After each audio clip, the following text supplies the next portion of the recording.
Basic Appraisal Principles, page 179. Chapter 8, Forms of Ownership.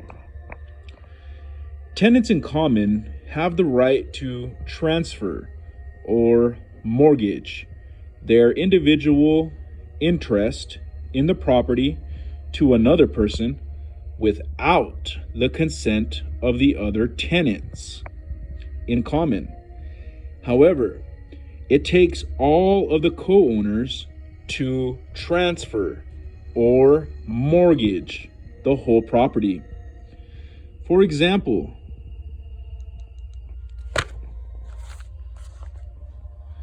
continuing with the previous example, Mike could sell his interest to Mary or Marie, whatever, without telling Sean or Pat. Marie would then own a half interest as a tenant in common with Sean and Pat. But Mike could not sell the whole property to Marie without the others. Sean and Pat would also have to agree to sell their interests, and all three tenants in common, Mike, Sean, and Pat, would have to sign the purchase agreement, the deed, and any other sale documents. Because tenancy in common does not involve a right of survivorship, tenants in common can will their individual interest in the property. The interest of a tenant in common who dies passes to the person named in the will, or the interest of a tenant in common who dies without leaving a will passes to the deceased's heirs. See figure 8.1. A tenancy in common can be terminated by agreement of all the tenants. They can agree to change to a different form of co-ownership, such as joint tenancy, or they can agree to divide the property so that each owns a portion in severalty. This division by agreement is called voluntary partition. A tenancy in common can also be terminated by the unilateral action of one of the tenants without the other's consent. If Mike wants to end the tenancy in common, but Sean and Pat don't, Mike can file a partition action in court. A partition suit is a legal action that divides the interests in the property. If possible, a court will actually divide the land, granting each former tenant in common the ownership of a specified parcel in severalty. Often, it is not possible to divide the property fairly, so the court orders the property to be sold. The proceeds of the sale are then divided among the former tenants in common in accordance with their fractional interests.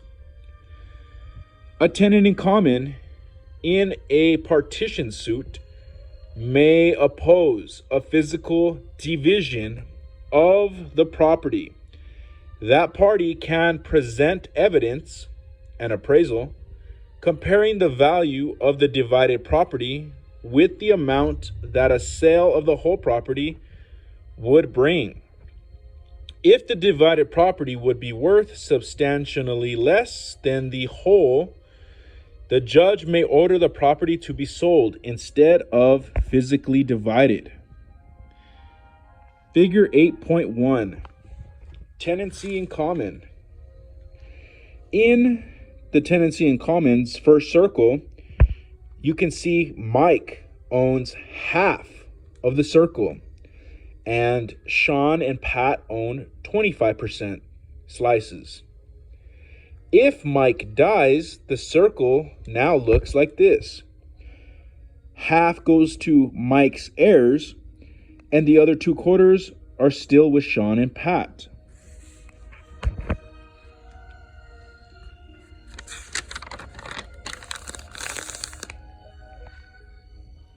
Page 180. Joint tenancy. Joint tenancy is the second type of co-ownership. In a joint tenancy, 2 or more people are joint and equal owners of real property, and they have the right of survivorship. The 4 unities of title define a joint tenancy. These unities are unity of interest, unity of title, unity of time, and unity of possession. The acronym is PITT, P-I-T-T. P is for possession, I is for interest, T is for title, and T is for time. The 4 unities requirement means that all joint tenants must have acquired title from the same will or deed at the same time, and each had to have an equal interest in the property and an equal right to possession of the property. The enforcement of these 4 unities varies by state. Right of survivorship. As long as joint tenants are alive, their relationship is similar to that of tenants in common. Each has the right to possess and use the entire property. The difference arises when one of the joint tenants dies. When joint tenants die, their interest in the property passes automatically to the surviving joint tenant. This right of survivorship is the distinguishing feature of joint tenancy. For example, Mike, Pat, and Sean own property as joint tenants. Mike dies. Pat and Sean now own the entire property, including Mike's share, as joint tenants. Mike's death simply reduced the number of owners from 3 to 2. Because title passes directly to the other joint tenants, upon the death of one joint tenant, a joint tenancy interest may not be willed or inherited.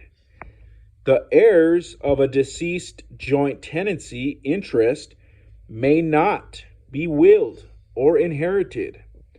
The heirs of a deceased joint tenant have no rights or interests in the joint tenancy property because it no longer belongs to the joint tenant at the moment of death. As a result, joint tenancy property does not have to go through a lengthy probate process. This can spare the surviving joint tenants considerable expense and delay. The surviving owners simply record the death certificate and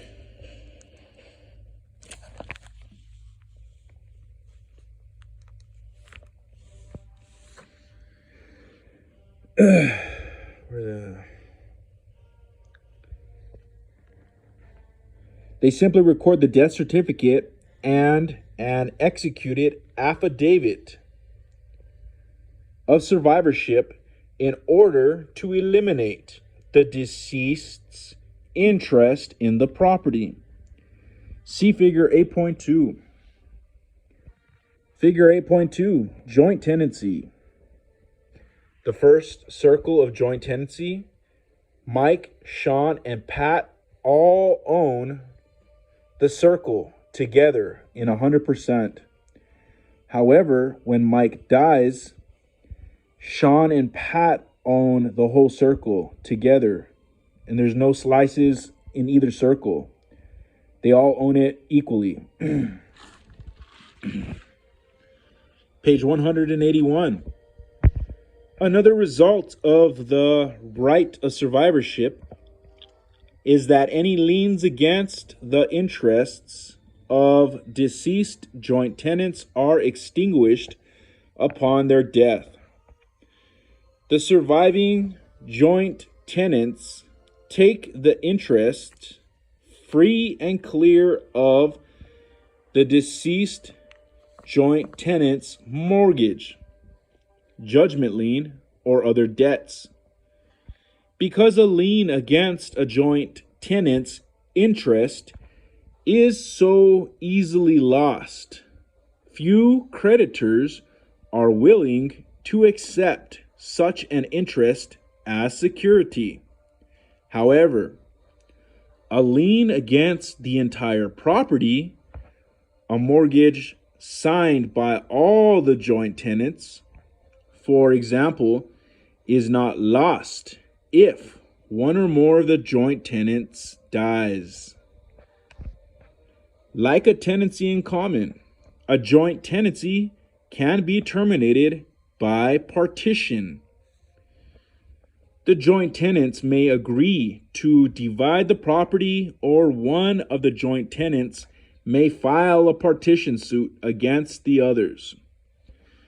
A joint tenancy may also be terminated by severance, which can occur in a number of different ways.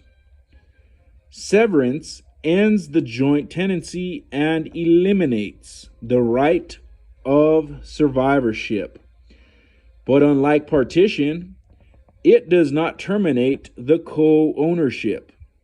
Instead, severance transforms a joint tenancy into a tenancy in common. If all the joint tenants want to sever the joint tenancy, they can do so by signing an agreement to that effect. Each joint tenant also has the power to sever the joint tenancy without the consent of the other joint tenants. For example, Mike and Pat own a house as joint tenants. Pat decides she wants to eliminate the right of survivorship, so she records a declaration severing the joint tenancy. Pat and Mike still own the house together, but they are tenants in common, not joint tenants. In other cases, the instrument of severance is a deed transferring the joint tenant's interest to a third party. For example, Mike and Pat own some land as joint tenants. Pat sells her interest in the property to Jill. If Jill records her deed, that will sever the joint tenancy. Then Mike and Jill will each own a half interest, but they will be tenants in common, not joint tenants.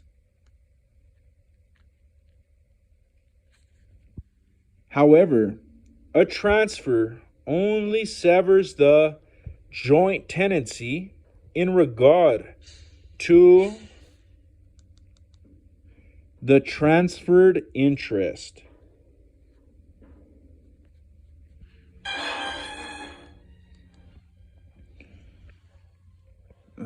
where am I at?